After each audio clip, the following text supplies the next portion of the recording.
Assalamualaikum warahmatullahi wabarakatuh. Kami dari kelompok 4 akan mempresentasikan materi tentang perjanjian. Saya dengan Zafira Nafasabila dengan rekan saya Safinatul Fauzia. Yang pertama ialah definisi perjanjian. Dalam arti sempit, perjanjian adalah persetujuan dengan mana dua pihak atau lebih saling mengikatkan diri untuk melaksanakan suatu hal yang bersifat kebendaan di bidang harta kekayaan. Menurut pasal 1313 Kitab Undang-Undang Hukum Perdata dirumuskan bahwa perjanjian atau persetujuan ialah suatu persetujuan adalah perbuatan dengan mana satu orang atau lebih mengikatkan dirinya terhadap satu orang lain atau lebih. Selanjutnya ialah unsur-unsur perjanjian. Unsur-unsur perjanjian dibagi menjadi 5. Yang pertama ialah kata sepakat dari dua pihak atau lebih. Yang kedua ialah kata sepakat yang tercapai harus bergantung kepada para pihak. Yang ketiga ialah keinginan atau tujuan para pihak untuk menimbulnya akibat hukum. Yang keempat ialah akibat hukum untuk kepentingan pihak yang satu dan atas beban yang lain atau timbal balik. Yang terakhir ialah dibuat dengan mengindahkan ketentuan perundang-undangan. Asas-asas umum hukum perjanjian. Yang pertama ialah asas konsensualisme, adalah asas yang menyatakan bahwa pada dasarnya perjanjian dan perikatan itu timbul atau dilahirkan sejak detik tercapainya kata sepakat atau kesepakatan. Dalam asas ini disebutkan bahwa perjanjian terbentuk karena adanya perjumpaan kehendak konsensus dari pihak-pihak tertentu. Yang kedua ialah asas kebebasan berkontrak, merupakan perwujudan dari kehendak bebas dan pancaran hak asasi manusia. Setiap orang bebas untuk membuat segala jenis perjanjian, asal tidak bertentangan dengan undang-undang, ketertiban umum, dan kesusilaan kecuali PS Perdata 1337 KUH Perdata. Yang selanjutnya ialah asas kekuatan mengikat, Pacta sunt servanda, merupakan suatu kontrak yang dibuat secara sah oleh para pihak mengikat para pihak tersebut secara penuh sesuai isi kontrak tersebut. Mengikat secara penuh suatu kontrak yang dibuat para pihak tersebut oleh hukum kekuatannya sama dengan kekuatan mengikat UU. Yang terakhir ialah asas itikat baik. Menurut J. Satrio, penafsiran itikat baik yaitu bahwa perjanjian harus dilaksanakan sesuai dengan kepantasan dan kepatutan, karena itikat baik adalah suatu pengertian yang abstrak. Dan kalaupun akhirnya seseorang mengerti apa yang dimaksud dengan itikat baik, maka orang tersebut masih sulit untuk merumuskannya. Jenis-jenis perjanjian. Perjanjian terdiri dari dua macam, yaitu perjanjian obligator dan perjanjian non-obligator. Perjanjian obligator adalah suatu perjanjian di mana mengharuskan atau mewajibkan seseorang membayar atau menyerahkan sesuatu. Misalnya, penjual harus menyerahkan barang. Perjanjian obligator ada beberapa macam, yaitu perjanjian sepihak, perjanjian timbal balik, perjanjian cuma-cuma, perjanjian atas beban, perjanjian konsensual. Dan yang kedua ialah perjanjian non-obligator, adalah perjanjian tidak mengharuskan seseorang membayar atau menyerahkan sesuatu. Perjanjian non-obligator adalah beberapa macam, yaitu Zakelig offering comes, Bevis offering comes, Liberatory offering comes, dan Fastling offering comes. Materi selanjutnya ialah perjanjian berlaku sebagai UU. Dalam pasal 1338 ayat 1 KUH Perdata menyatakan bahwasannya semua perjanjian yang dibuat secara sah berlaku sebagai undang-undang bagi mereka yang membuatnya. Kata semua di dalam pasal tersebut mengindikasikan bahwa setiap orang bebas untuk membuat perjanjian. Kebebasan dalam membuat suatu perjanjian tidaklah mutlak, melainkan terdapat batasan-batasan tertentu yang telah ditetapkan oleh peraturan perundang-undangan.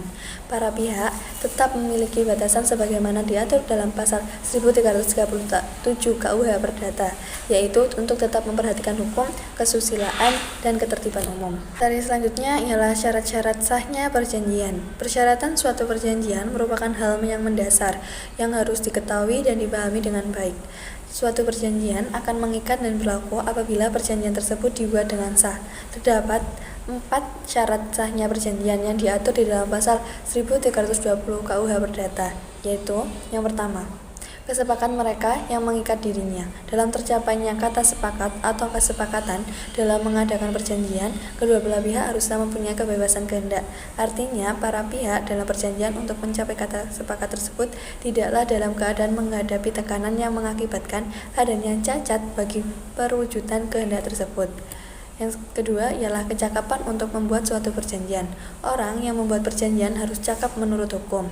Pada asasnya, setiap orang adalah cakap menurut hukum, kecuali jika oleh undang-undang tidak cakap. Dalam pasal 1330 KUH Perdata telah disebutkan orang-orang yang dianggap tidak cakap untuk membuat suatu perjanjian, yaitu orang-orang yang belum dewasa, mereka yang ditaruh di bawah pengampunan, dan perempuan yang bersuami. Yang ketiga ialah suatu hal tertentu. Mengenai suatu hal tertentu merupakan suatu pokok perjanjian, merupakan prestasi yang perlu dipenuhi dalam suatu perjanjian dan merupakan objek perjanjian. Apa yang diperjanjikan harus cukup jelas, ditentukan jenisnya, jumlahnya boleh tidak disebutkan asal dapat dihitung atau ditetapkan.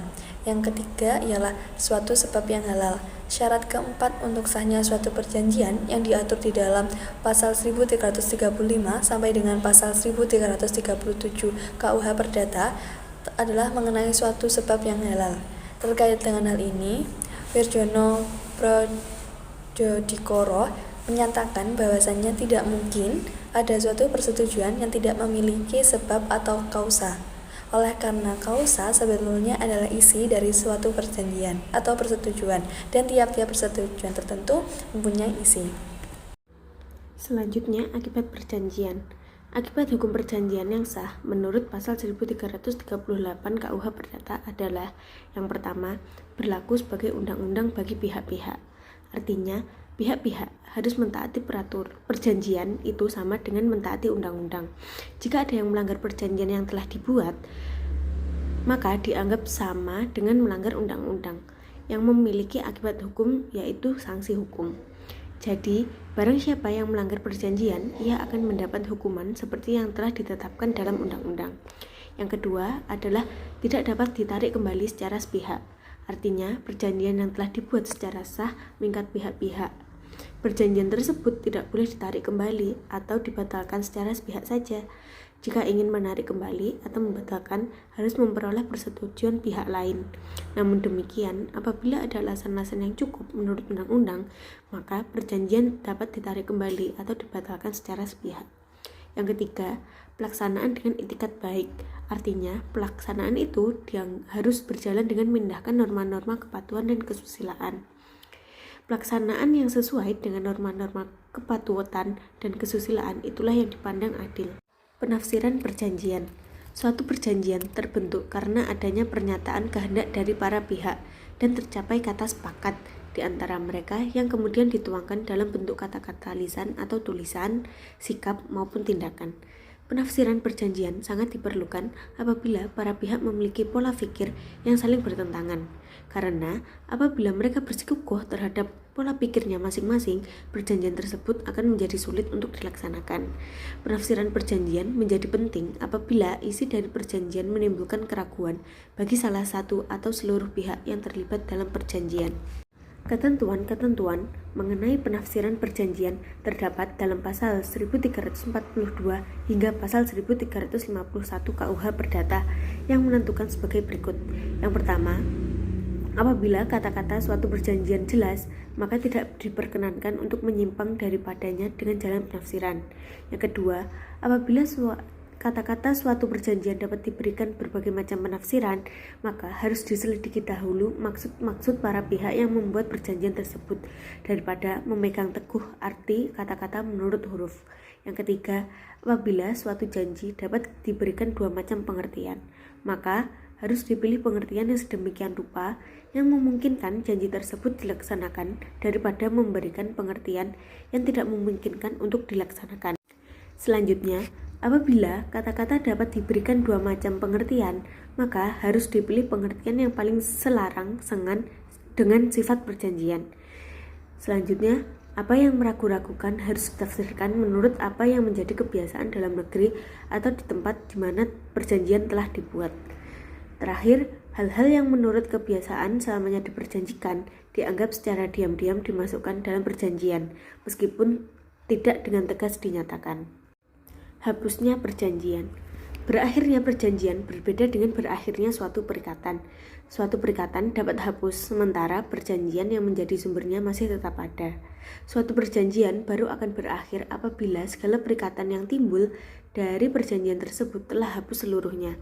Berakhirnya perikatan tidak dengan sendirinya mengakibatkan berakhirnya perjanjian, sedangkan berakhirnya perjanjian dengan sendirinya mengakibatkan berakhirnya perikatan.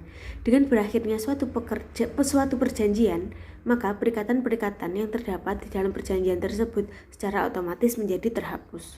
Cara terhapusnya perjanjian. Yang pertama, karena tujuan perjanjian sudah tercapai. Yang kedua, dengan persetujuan kedua belah pihak sesuai dengan pasal 1338 ayat 2 KUH Perdata. Yang ketiga, karena ketentuan undang-undang, misalnya pasal 1601 KUH Perdata tentang pemburuan. Jika si buruh meninggal, maka perjanjian perburuhan menjadi terhapus. Yang keempat, karena ditentukan oleh para pihak mengenai perjanjian dengan jangka waktu tertentu. Yang kelima, karena keputusan hakim. Dan yang terakhir, karena diputuskan oleh salah satu pihak, yaitu jika salah satu pihak tidak melakukan prestasi, maka pihak lainnya tidak wajib melakukan prestasi. Baik, itu saja yang dapat kelompok kami sampaikan. Kesepian tanpa kekasih. Cukup sekian dan terima kasih. Wassalamualaikum warahmatullahi wabarakatuh.